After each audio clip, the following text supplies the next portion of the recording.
Okay, so at this stage, you guys have had some exposure to long form sales pages. You looked at things in the swipe file. We have you looking through long form copy from the very beginning of your time here in HU2.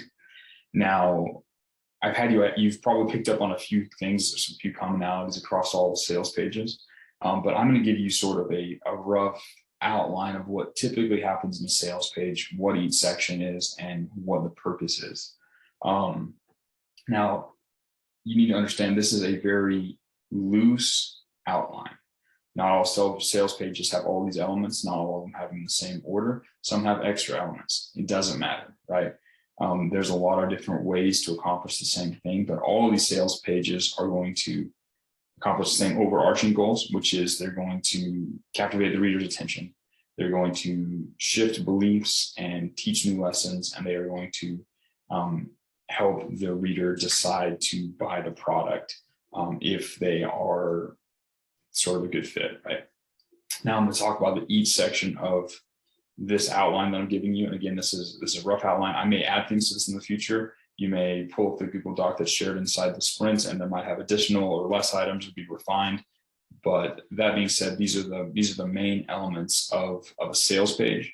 And they're the main elements of any long form sales, whether it's VSL, whether it's webinar, whether it's just a condensed version of this in a landing page. There's a lot of different ways to do this, but most of these elements are going to be found basically on all of them. So I'm going to go through each of the elements now. The first part of the sales page is that headline, that first part of the page. And the point of that is to grab attention and basically break the brain of the reader, right? Like they need to see the headline, and it needs to be something that they think about all day long, whether they read the rest of the article or not. Like it has to be something that captivates attention and creates massive curiosity and desire to continue reading the rest of the sales page. To do that, it has to be relevant. It has to be something about them, something about the thing they want. It's got to have some curiosity elements to it. This is where your fascination skills and your ability to understand your avatar come into play. A good headline can make or break a sales page, right?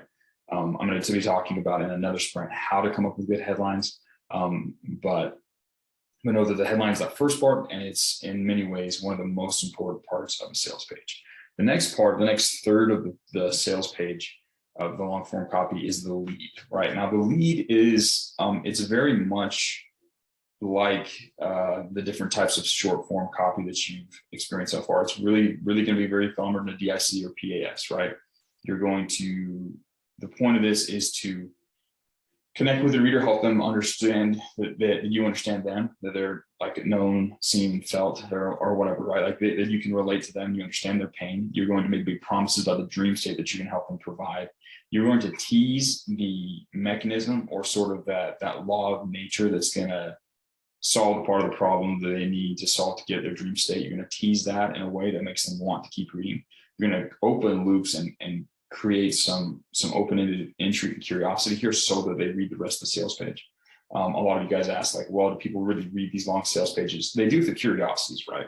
Some people don't read everything. Some people skim, and we'll talk about that in later videos. But a big part of the consumption of the sales page depends on how good your headline is and how good that lead is at connecting with their pain, making big promises, teasing certain things that will be revealed in the rest of the page, and establishing credibility so that they want something, they're curious about something, and they know it's just safe or real enough for them to invest their time in reading, right?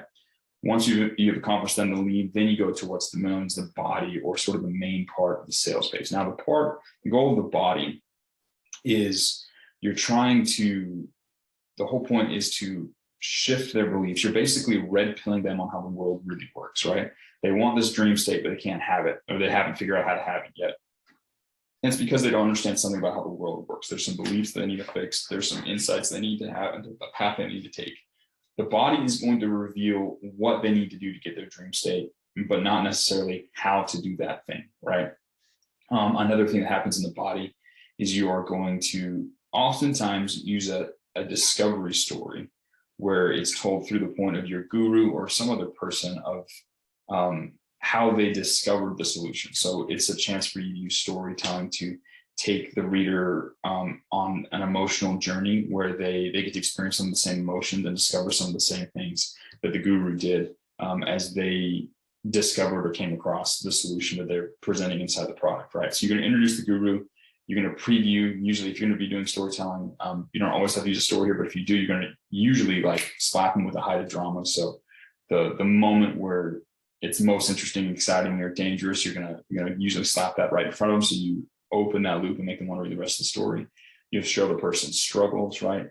Something with this is you don't want to make the guru look like a loser. You want to make them look like a really good person that just had a problem because of a lack of understanding or, again, a lack of belief or something that you're going to easily solve with a product, right? You don't want to be like the guy was a complete alcoholic and that's why his business wasn't working. No, you want to be like, he was a good guy working hard his business. He just didn't understand how to do credit, for example, right? So you're going to show the struggles. And again, the reader's going to be going along with the guru in the story. And I'm going to talk more about this in the sprint where we break down storytelling in sales pages. But basically, you're going to give them the chance to empathize with the guru. Be like, okay, he's going through something similar to me, maybe a little bit worse. Show the ways they tried to solve the problem but couldn't, kind of to preemptively address some skepticism or alternate paths. You're going to probably show that moment where all seems lost, like it looks like he's going to fail, but then miraculously there's a decision and a discovery moment where he figures out what he needs to do to be successful. Either someone else comes in, he puts in the work and goes and figures it out himself.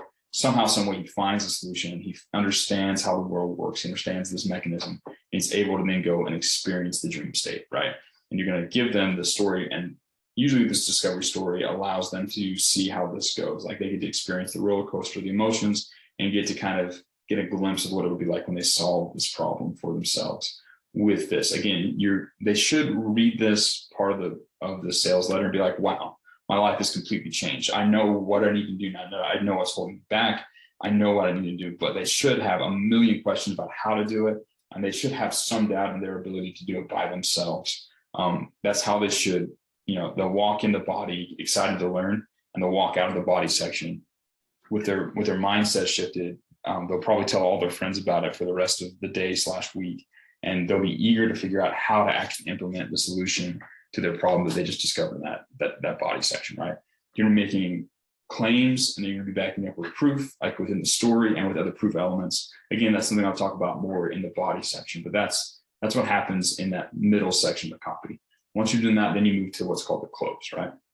Now, the purpose of the close is to introduce the product and to help them make the purchasing decision now that you've amplified their desire, you've reshifted their brain, and you've shown them what they need to do. Now you're going to position the product or service as the vehicle that will help them actually act on and implement that solution, right?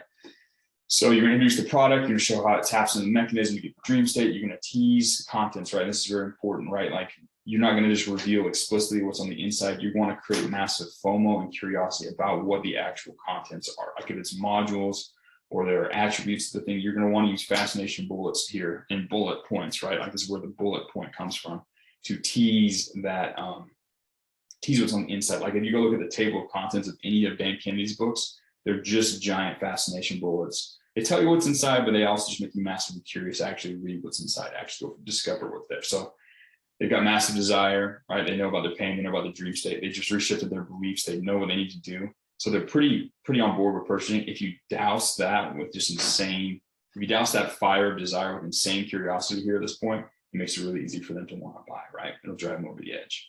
Then you'll what's called value stack. So you'll show what they have on the inside in terms of how valuable it is, and you'll introduce price. So that's going to allow you to anchor that price. So you're going to say you're going to get all these things for X amount of dollars, right?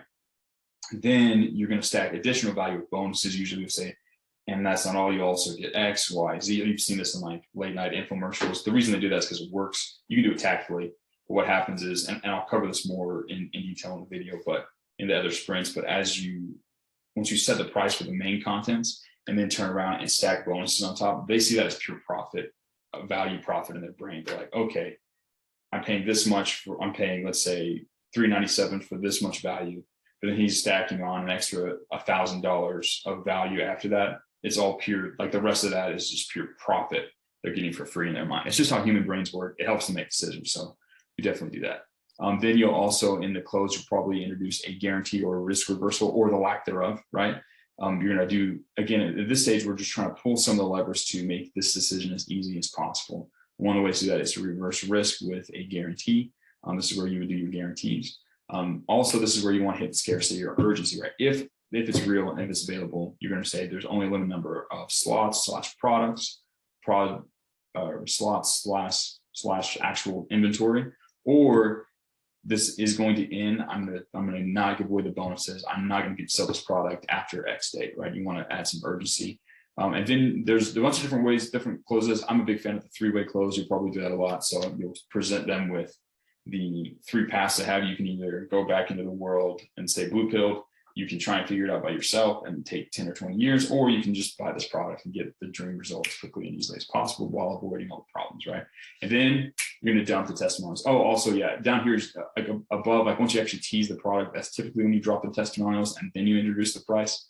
And then at the end, it's really common to just dump insane amounts of testimonials at the bottom so that the social proof gives them a little more certainty that this is going to work for them. Anyways, like I said, these are rough elements. There's a lot of different ways that people do this. There's no one right way, but you need to accomplish these sort of psychographic or psychological outcomes that I've defined here for each of these sections. How you do it and where you put the Lego pieces on the inside isn't as important. So this is the rough outline. This is roughly what you're going to see in the sales pages you look for. This is roughly what you're going to include in the sales pages, VSL. Again, any type of long form copy that you do for your clients. And again, this is rough. This will be updated. This will be refined as time goes on. I'll probably redo this video too. Anyways, go over this list, compare it to some of the sales pages that you've got in your swipe file that you looked over, see what they do, see what they don't do, see if there's any additional things. Use this as kind of a general guide to what has to happen in long form copy.